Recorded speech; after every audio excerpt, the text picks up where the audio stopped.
ধুমধাম আয়োজন, বরকনের হাসিমুখ, কিন্তু কেউ ভাবেনি এই বিয়েটা মাত্র 7 দিনের মাথায় ভেঙে যাবে। একটি কিশোরী যে কিনা শাড়ি পরে স্বপ্ন নিয়ে এসেছিল নতুন সংসারের নতুন ঘরে, আর সে বসে আছে অনশনে অনিশ্চিত এক ভবিষ্যৎ নিয়ে। যে ফিরে পেতে চায় তার অধিকার, ফিরে পেতে চায় তার স্বামীকে। কুষ্টিয়ার লোবাবা ও শিহাব 2023 সালের 7 নভেম্বর দুই পরিবারের সম্মতিতে ধুমধাম আয়োজন করে তাদের বিয়ে দেওয়া হয়। কিন্তু কে জানতো বিয়ের 7 দিনের মাথায় লোবাবার সবকিছু শেষ হয়ে যাবে। বিয়ের 7 দিন যেতে না যেতেই তার শাশুড়ি তাকে বাপের বাড়ি পাঠিয়ে দেয়। লুবাবা বাপের বাড়ি আসার আগে তার শাশুড়িকে জানায় সে তার স্বামী শিহাবের সাথে কথা বলতে চায়, কিন্তু শাশুড়ি জানায় জামাইকে 7 দিন পরে পাঠিয়ে দেব তোমাকে আনার জন্য। কিন্তু এর মধ্যেই ঘটে যায় একটা অনাকাঙ্ক্ষিত ঘটনা। লুবাবা জানতে পারে শিহাবের নতুন করে আবারও বিয়ে দেওয়া হচ্ছে। সে বারবার ফোন করে, কিন্তু কোনোভাবেই শিহাবকে যেন ফোনটা ধরতে দেওয়া হয় না এবং তার সাথে যোগাযোগও বন্ধ করে দেয়। বিয়ের খবর পেয়ে লুবাবা দ্রুতই শিহাবদের বাড়িতে ছুটে আসে, কিন্তু শ্বশুরবাড়ির দরজা লুবাবার জন্য খোলা হয় না। কেউ তার সাথে কথা বলে না। অবশেষে বাড়ির সামনে রোদ বৃষ্টি উপেক্ষা করে খেয়ে না খেয়ে অনশনে বসে লুবাবা। তার স্বামী এবং শ্বশুরবাড়ির লোকদের সাথে কথা বলতে চায়, কিন্তু কেউ তার সাথে কথা বলতে নারাজ। এক পর্যায়ে লুবাবার শাশুড়ি তাকে জানায় সে তার ছেলেকে এখন বিয়ে দিবে না। 30 বছর পর ছেলে বিদেশ থেকে টাকা ইনকাম করে আনবে, তারপরে সে তার ছেলেকে বিয়ে দিবে। সে যেন তার ছেলেকে ডিভোর্স দিয়ে দেয়।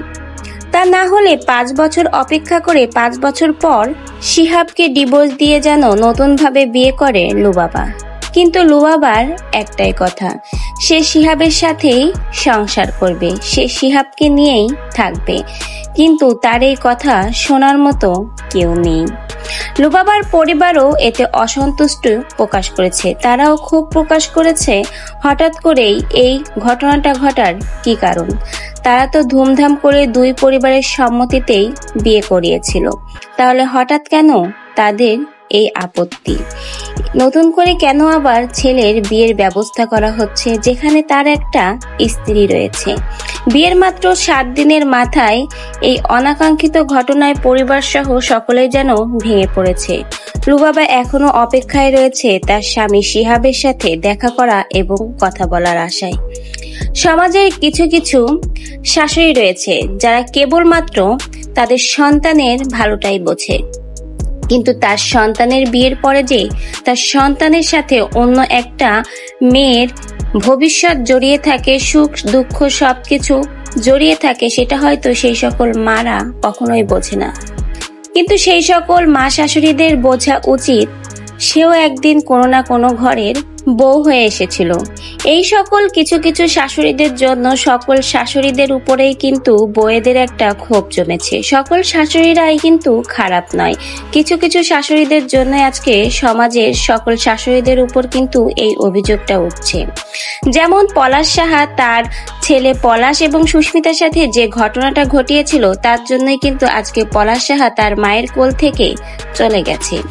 শাশুড়ির অতিরিক্ত তদারকিতেই ভেঙে গেল পলাশ সুস্মিতার সেই সুন্দর সংসারটা।